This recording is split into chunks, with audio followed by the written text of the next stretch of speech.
Hi, I'm Cindy, and today we're going to talk about the 7 most common billing mistakes I've seen in my 40 years of medical billing and office management, and they can cost you a lot of money. The first one is preventative versus diagnostic confusion. A preventative exam is an assessment of your overall health, looking for potential problems before symptoms occur.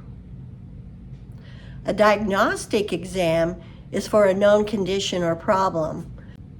So if you go in for your visit expecting a preventive exam and you talk about problems you're having, symptoms you're having, then you will most likely be charged for your preventive exam along with an office visit. If you want to solely be seen for a preventive exam, which usually has no co-payment and no co-insurance, you need to stay away from issues you are having, and even let the nurse and the doctor know that you're there only for your preventive exam. Our next one is out-of-network surprises. Always make sure the provider you're about to see is in your network. Call your insurance company or look on your insurance portal to see if you can find the physician or the provider and screenshot that so you have it for your record.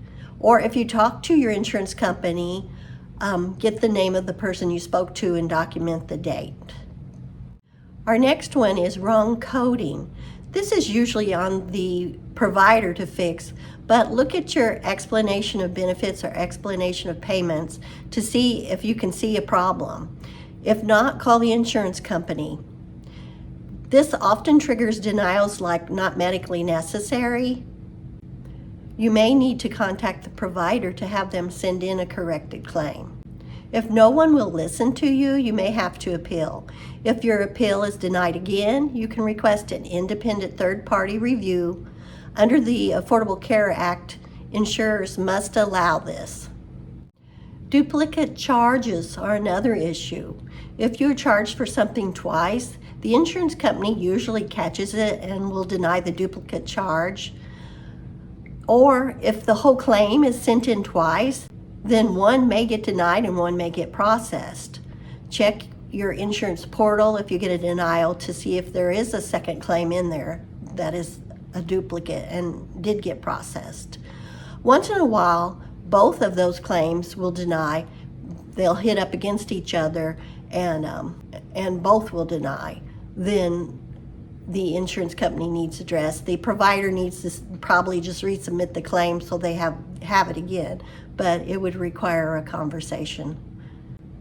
Sometimes a charge may be denied because it's been separated and really should be bundled together and billed. But then again, that's on the provider. Talk to your insurance to see why it's denied. Make sure you understand, ask questions until you do understand. Not checking your EOB or explanation of payment or explanation of benefits can be an issue. It's important to check those EOBs to see what's happening to your claim. The EOB is not a bill. It's just an explanation from the insurance company how they process the claim. The bill will come from the provider, but it's good to have a heads up to know what's going to happen and to know when you need to act on it. In the last few years, EOBs have changed. They now have less information, and that's thanks to the Affordable Care Act. The Affordable Care Act required insurers to make them easier to read so they do not give all the information we need as a consumer.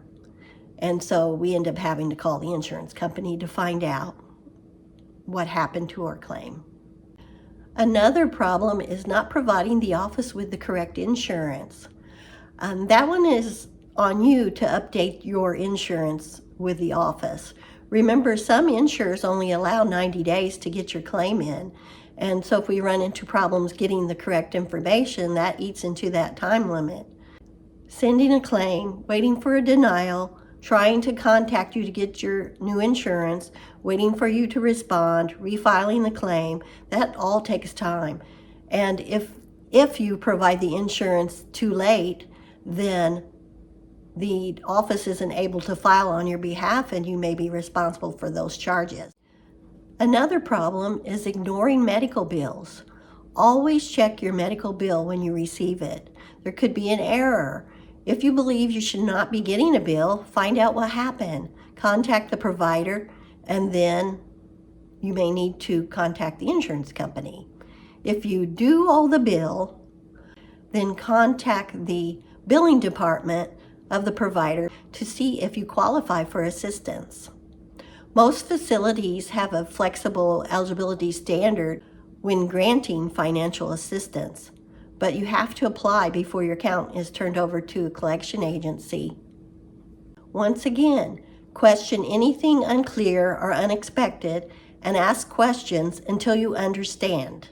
Even though a provider files the claim, you're financially affected if the claim isn't corrected and you get billed instead of the insurance company. So if you found this information helpful, please give it a thumbs up. And if you have any questions that I can help with, please put in the comments below. Or if you have any ideas for future videos, please let me know. Please subscribe and hit the notification bell. Thanks.